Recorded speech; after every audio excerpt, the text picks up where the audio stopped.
Iran says it has raised its uranium enrichment levels past 4.5%. That purity level is beyond the limit allowed under the International Nuclear Agreement. Well, US President Donald Trump says Tehran, quote, better be careful, but Iran has a warning of its own, saying enrichment levels could be increased to even higher levels if it doesn't see any sanctions relief. Meanwhile, the conflict between Iran and the US has been brewing for quite some time. Michael Holmes has more on how we got here.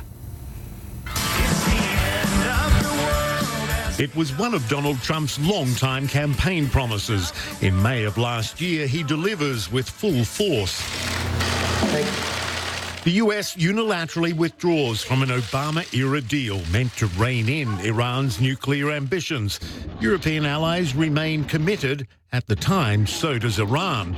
Come November, crippling American sanctions that had been lifted are reimposed. This is part of a maximum unprecedented economic pressure campaign the United States is waging against the world's largest state sponsor of terror. Less than a year later, an unprecedented move. The US names Iran's Islamic Revolutionary Guard Corps, an arm of its military, a foreign terrorist organization. Then the campaign of so-called maximum pressure intensifies. Any nation or entity interacting with Iran should do its diligence and err on the side of caution. The risks are simply not going to be worth the benefits. The Trump administration targets Iran's lifeblood, threatening sanctions on any nation that continues buying their oil. In May, the US sends an aircraft carrier strike group, bombers and Patriot missiles to the Middle East, citing escalatory indications by Iran. 1,500 troops follow, with more to come. The next month, temperatures rise further. These unprovoked attacks present a clear threat to international peace and security. The US quickly blames Iran for 2 oil tankers attacked near the Strait of Hormuz. Iran vehemently denies involvement, but the US releases video they say shows an Iranian Navy boat recovering evidence of its participation. A week later, Iran shoots down a US Navy drone they say was intruding in its airspace, but the US claims it was in international airspace. It sparks a major escalation. We have no intention to fight with any countries, but we are completely ready for war.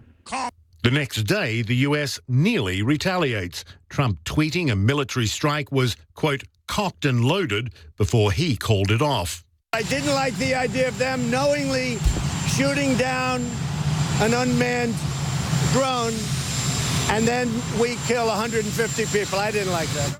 Then earlier this month, British Royal Marines in Gibraltar storm an Iranian supertanker believed to be carrying oil to Syria, a possible violation of European Union sanctions on Syria. A senior Iranian foreign ministry official says the ship was seized, quote, at the behest of the US. But Gibraltar denies that, saying it acted on its own. More than a year since the US withdrawal from the nuclear deal, a cash-strapped Iran levies pressure of its own. The country's foreign minister says Iran is exceeding the pact's limit set on stockpiles of enriched uranium. Iran won't stop, officials say, until protected from American sanctions, unlikely to ease anytime soon. Meanwhile, Iran says the seizure of one of its oil tankers by Britain is, quote, piracy, and it denies that that ship was bound for Syria. So let's go straight to the live wall now. Nick Robertson is near that seized Iranian oil tanker, actually off the coast of Gibraltar. Nick, hi. Just explain to us where you are and the implications of the scene. Yeah, Robin, I'm literally just off the coast of Gibraltar, in the territorial waters of Gibraltar. That's the Grace 1 super tanker that's at the centre of this diplomatic row right now. Javad Zarif, the foreign minister of Iran, just tweeted today that the British and Gibraltar authorities seizing this ship sets a dangerous precedent. He calls it piracy, and that the vessel should be released immediately. Now, the controversy that Iran is putting forward is because the Gibraltar authorities, along with British Royal Marine commandos, took control of that vessel Thursday night because they said it contained crude oil, that it was on its way to a refinery in Syria, and that refinery in Syria was under EU sanctions.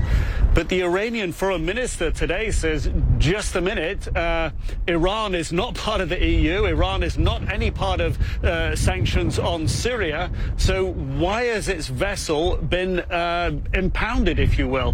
What the Iranians believe is that the British and Gibraltar authorities acted at the request of the United States as the United States seeks to put greater pressure on Iran, not Syria here, that they believe that this is part of the maximum pressure that the United States is putting on Iran, and this, Britain has done it at the behest of the U.S. authorities. But right now, a big diplomatic standout. I don't know, Scotty, if you can swing the camera around a little bit, but there's a big British naval vessel patrolling here. So this is a situation that's being taken very, very, very seriously. This impounded vessel here out on the sea, on the open waters, the British taking every precaution that nothing actually happens to it. The Iranians, of course, threatening that a British vessel should be impounded in its place in the Straits of Hormuz, Robin. Yeah, so it's certainly a standoff, literally where you are at sea. And let's just talk us broadly, though. We're also seeing the Iranians essentially tout the fact that they're increasing uranium enrichment. What does that mean in the context of where you are and what we're seeing playing out? Well, it adds, if you will, and raises the stakes of this standoff here, of course. I mean, what Iran has now done is break two of the terms of that international nuclear deal. It has today announced it is now over and above the threshold that it's allowed to enrich uranium to. It was a very low threshold, 3.67%. They say they're now at 4.5%. And they're also now stockpiling more of that low enriched uranium than they were allowed to do by that international agreement. So they've broken two terms of the deal so far, and they are saying today that they may break in 60 days another of the limits within that deal. And of course, that could bring additional economic sanctions on them. So they're facing an extremely tough situation economically because of those international sanctions. So it raises the stakes on this vessel here, the Grace 1, being held in detention. It all fuels the growing tensions with Iran and the uncertainty about what may come next, Robin. Okay, great stuff there at sea. Thanks so much, Nick Robertson. We'll come back to you if there's any more details. Appreciate it. Thanks to you and your team there. Okay, so let's bring in Alex Marquardt now. Alex is in Washington. And hi, Alex. Certainly you're in a little bit more stable situation. Nick Robertson there out at sea. But when we heard Nick there, he was talking about instability, the raising stakes. There is certainly, each day, there seems to be heightened tensions. What are we hearing today? Because Mike Pompeo spoke in the last hour and he didn't mention Iran at all. Right. We have heard repeated warnings from Washington from both President Trump as well as Secretary of State Mike Pompeo, Robin. But so far, nothing in response to this latest news from Washington, from Iran. Now, of course, this is Monday morning after a holiday weekend here in Washington. As you mentioned, Secretary of State Mike Pompeo speaking just a short time ago, he did not mention this news from Iran. President Trump, as you played at the top there, warning that they better be careful. But in the past, the Secretary of State has said that Iran further enriching uranium would lead to increasing isolation and sanctions. And that, Robin, appears to be the tack that Washington is going to be taking, at least for now, continuing and stepping up this maximum pressure campaign that Nick mentioned that has been really ruthlessly effective, at least economically, in Iran. Now, the Trump administration, President Trump himself, claims that regime change is not the goal. That the goal here is to make sure that Iran gets no nuclear weapons. But, of course, in the past few weeks, we have seen a significant escalation on the ground. We have seen American military assets move into the region, a strike force group from the Navy, B-52 bombers, some 1,500 more American troops moving to the region. And of course, we saw that U.S. drone shot down just under 3 weeks ago as well, which Iran says was in their airspace. The U.S. said it was in international waters. And then the fear was that could lead to some sort of military escalation.